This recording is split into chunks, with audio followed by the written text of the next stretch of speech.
welcome to Nemea, the center of Greece's most famous wine region. Journey with us as we investigate the winemaking process from thousands of years ago in classical antiquity all the way to today.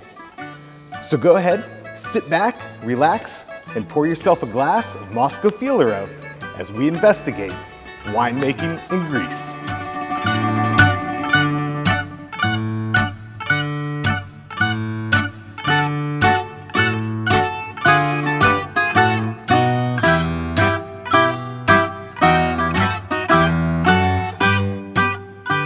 First of all, welcome to our winery, welcome to Nemea. I am Nikos. We are going to have a small tour of about 20 minutes together, and every question you have, you may ask me. I'm more than happy to help you with everything you may need.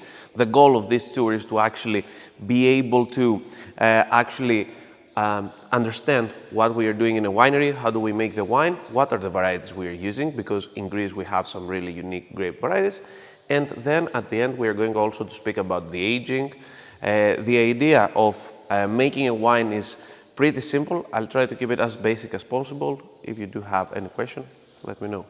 So, generally, we do use a lot of different grape varieties, with the most important being the Agorgitiko, which is the top left grape variety. It's a 100% Greek grape variety coming from Nemea, and is actually growing over here in the area for more than 3,000 years. We actually have a red grape variety which is capable of producing rosés, reds, fresh reds, barreled reds, and also semi-sweet.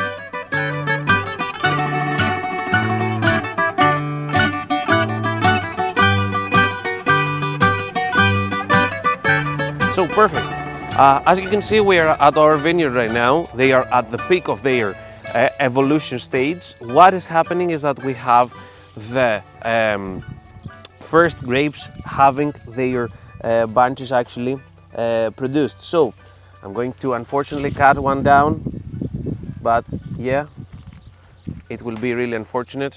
This would be a great bunch of grapes. So what is happening is that we are going to have our berries being blooming in a couple of weeks ago, and right now we have our first berries.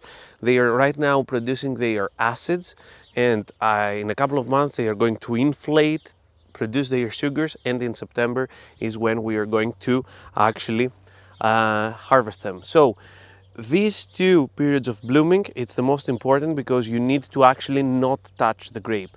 The blooming mechanism is what is actually reproducing the plant, and is what is making our grapes being grapes. So what is happening is that due to the changes of the climate, we had a really hot winter this year, and right now we have a really wet spring. So we have a summer with a lot of rains and a spring with a lot of late rains, and also pretty high temperatures. As you can see right now, it's pretty sunny and pretty hot. So what we are doing is that we come at the vineyard just after this stage. So a couple of days ago we came over here and we cut down the top part of the shoots. The shoots, they are supposed to be cutted in order to maintain an optimal height, so they won't be jungle and tangled over here, and also they won't absorb a lot of juices from the grapes. So this grape, it will take the juices and not the new leaves. So we want, of course, to maintain a leaf wall that is good enough so we can produce a lot of juices for our grapes, but we don't want to maintain too much leaves that they are going also to take out from the plant. Another really important thing that we have at the baby leaves is that they are going to actually be a hospitable environment for fungus. Since they are not fully developed, they can actually have fungus on top, and if you don't cut them off, they are going to actually infect the grapes at the end.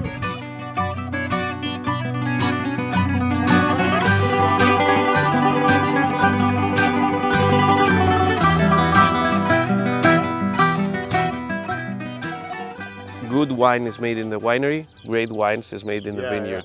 The most important thing is this, the grape. Wonderful. And what type of grape is that? What species? This is actually a Malaguzia. This is a young Malaguzia, so it's a white grape variety. It's a huge grape variety, and you ask me where do I know it? First of all, I can see the grape even from this stage, and you can see that they do have different leaves. Huh. If you go to another vineyard back there, where we have some raisins over there being produced from some of the neighbors, they are going to have a different leaf wall, so they have a different pattern of the leaf. It's really important for us to be able to detect all those things because sometimes we can get some people giving us plants that they are not the plants that we ask, so you need to be able to detect it. And as you can see, a Malaguzia leaf over here, and this is a grown Malaguzia leaf. At the first stage, it's a little bit more rounded. Okay, perfect over here. So at the first stage is a little bit more rounded like this, so they don't have these Yeah. harsh edges, as you see. They don't have these really deep edges. And as you go to different varieties, they can be more roughly shaped or they can be more rounded, and we can actually see just from the leaves what variety it is.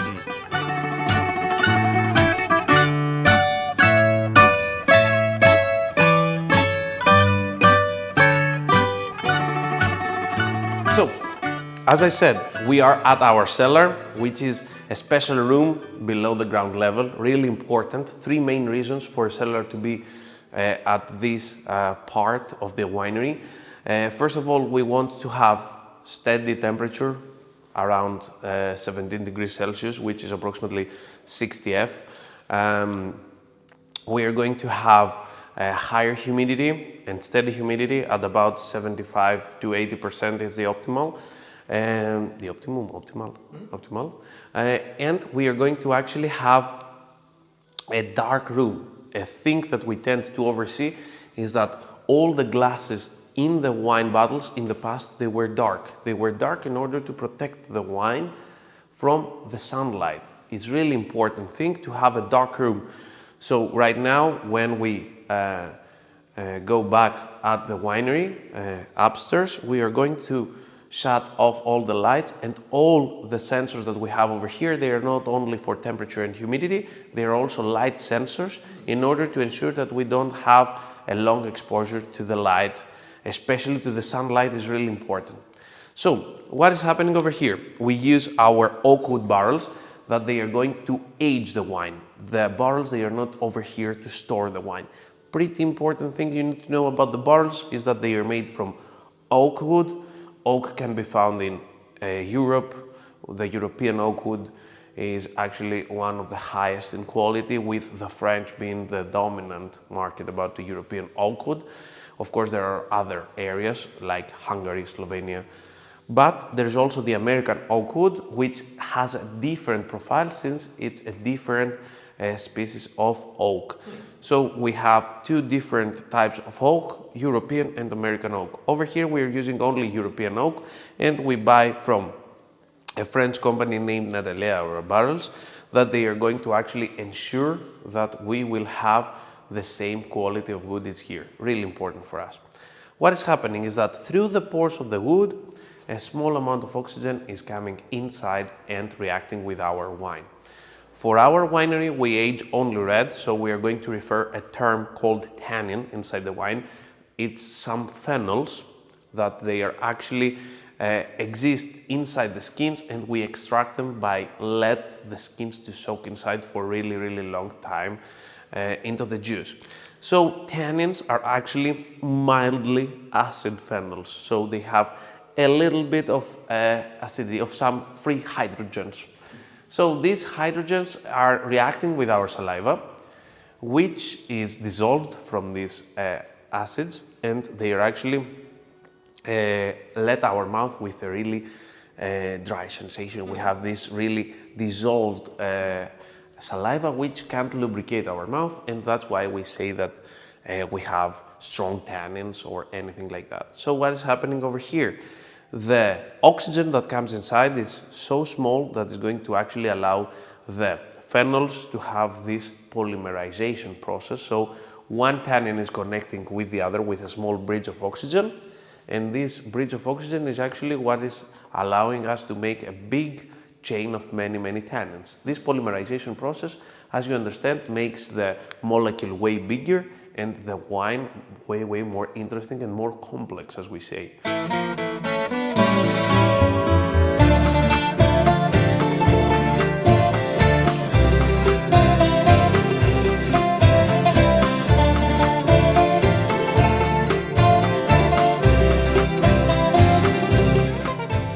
Hi, my name is Dimitris Skouras. I'm the second generation of domain Skouras.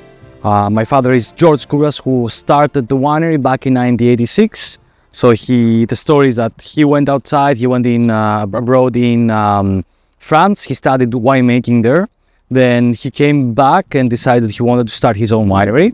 At the time, he was the first ever to be implicated with wine. My grandfather had zero vines, zero wine knowledge. So what he did is that he kind of made a winery in the garage of my grandfather, and then in small barrels he started making his first wine, which we still make. The name was Megas Enos. This was kind of an original blend at the time, because he blended an international wine variety, the Cabernet Sauvignon, with a Greek indigenous variety called Ayurgetico. So he started selling small quantities of that, then getting some money, then renting a space, and then he built a small winery up in the region of Nemea. Nemea is the region where we are right now. We're in the south part of Greece, in the Peloponnese, and we are in the mountains of the Peloponnese.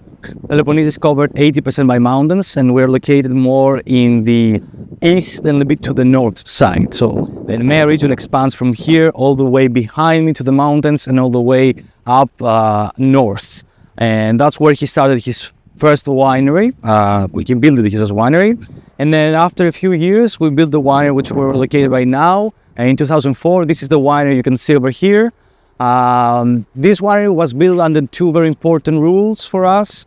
The first one was to be able to have all the necessary conditions to make the best wine we can, and at the same time make a boutique winery that's open to the public, that's open for people to come here to understand where our vines are located, how we make the wines, all the process that we go through, see our cellar, and then do a tasting with our wines and get a general idea of the region and the winemaking. So we are located in the vineyards of our winery. This is an Ayurgetico vineyard planted at the same time the winery was built back in 2004. So we're talking about a 20 years old vineyard.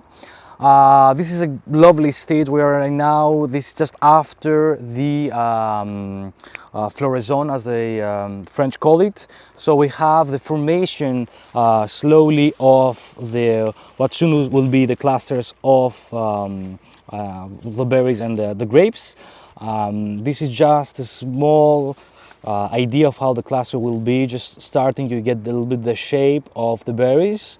Now Ayurgetico is a very, in a way, ancient variety. It's been cultivated in the Nemea region for the last 2 millennia, as far as we know. So it goes all the way back to... It goes all the way ancient back to world, the yeah. ancient. We found, how to say, fermented kind of juice that was left over. We found the pips of the grapes in some places, amphoras that support that wine was made at the time. We don't know if it was made by accident or not, usually not. But that's the idea how the wine was made. Like someone took grape juice, he forgot it somewhere, that was starting to ferment, and then they tasted, they got drunk probably, and said, well, that's funny, that's interesting. And then since then they've been making that way. One of the ancient myths where Dionysus brings wine into Greece Yes. is that the farmer goes to his friend's house, and they're all drinking the wine, and they pass out because they're too drunk, and then everybody thinks they're dead, right? And the farmer's daughter actually hangs herself because she's lost her father. And it's this incredibly tragic story. He was just passed out from the wine. But then there's a whole series of rituals in ancient Greece as part of this one festival associated with Dionysus. in the introduction of wine into Greece. Absolutely. Dionysus and Bacchus are the same god, Yeah, actually. yeah. The one is in Roman mythology and the one in Greek. And it was always like the beloved god of wine and festivities and everything. There is a similar story, not always about the wine, about the how the Aegean Sea. So the Aegean Sea was named after the king of Aegean, called the Aegeus at the time, who was a king, and his son led a mission to kill the Minotaur. So the idea was the son left with black flag to visit and do the mission, and they talked to each other and said that when you come back, if you're winner, you have to use a white flag or the white sails. Sorry. So the king knows that he's alive. Exactly, And he's but successful. if you're not successful, you have to come back with black Yeah. sails. So the guy went there, he killed the Minotaur and came back, and because he was a winner, they started having wine and getting drunk and very excited that they forgot to change the sails, the color. And when the king saw his son returning with black sails, he thought that his son was dead, and he fell into the Aegean and drowned. And that's how the Aegean Sea takes the name after the king. Interesting. Pretty similar to the... Yeah, so I guess maybe too much wine. Too much wine is not always good. Now you're saying the Ioritico here. Yes. Like this, it looks green now. Is that a green grape or is it a red No, varietal? so it's interesting. Two things. One, there is an easy way to pronounce Ioritico, and the way is I, like I am, your, and then say Yitiko. So Ioritico. Ioritico. Exactly. Ioritico. And it's kind of easy to remember. Now for your question, all the grapes, doesn't matter what kind of color they are, they start as green. They don't have the color that they soon will have. And they go through a phase which the berries start grow and grow and grow, and they get to just a certain size, almost the final size. And then they go through a process there that we call veraison. Maybe I think it's the same in English. And it is at that time that the grapes will change color and get to the color of the variety will be. If they're white, they change from green to more golden kind of color. If they're red, they start getting dark black, kind of dark color slowly. You see, like it will be a little bit violet, and half will be green, and then 90% will be violet, and then there will be black. And you'll see the change in everywhere. You might see that will be green, and this will be violet, and then after almost 10 days, everything here has the color it will take. Perfect. And then there is another variety, some varieties that are called gris varieties or gray varieties, like Pinot Gris, which they're not either white or black. They're something in between. Well, they turn kind of pink when they are ripe enough. Excellent. Yes. All right. Well, should we check out some of the production? And Yes, let's go. So this is our bottling facilities. What we have is that empty bottles are placed by the machine on this moving actually chains, and then we have the bottles that go around. The first station right here is the one that picks up the bottle, turns it upside down and cleans by projecting water inside, and then dries the bottle and places it again on the chain. Now continuing, we have the bottling station. That's where the wine gets picked up, so the bottle. The nitrogen is getting injected inside to protect the wine from the oxygen, because we don't want oxygen in the wine, or will evolve with the wine, oxidize it.